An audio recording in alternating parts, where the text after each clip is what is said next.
وعن أبي محمد عبد الله بن عمرو بن العاص رضي الله عنهما قال: أخبر النبي صلى الله عليه وسلم أني أقول: والله لأصومن النهار ولأقومن الليل ما عشت.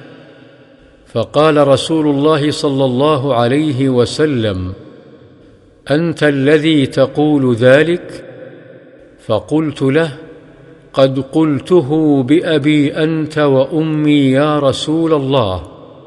قال: فإنك لا تستطيع ذلك، فصم وأفطر ونم وقم، وصم من الشهر 3 أيام، فإن الحسنة ب10 أمثالها، وذلك مثل صيام الدهر.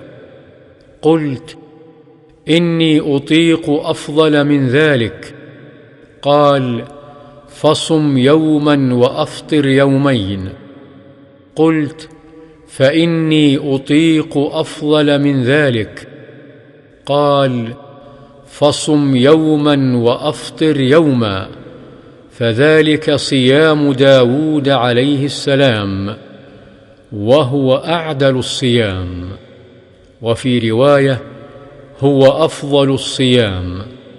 فقلت: فإني أطيق أفضل من ذلك. فقال رسول الله صلى الله عليه وسلم: لا أفضل من ذلك.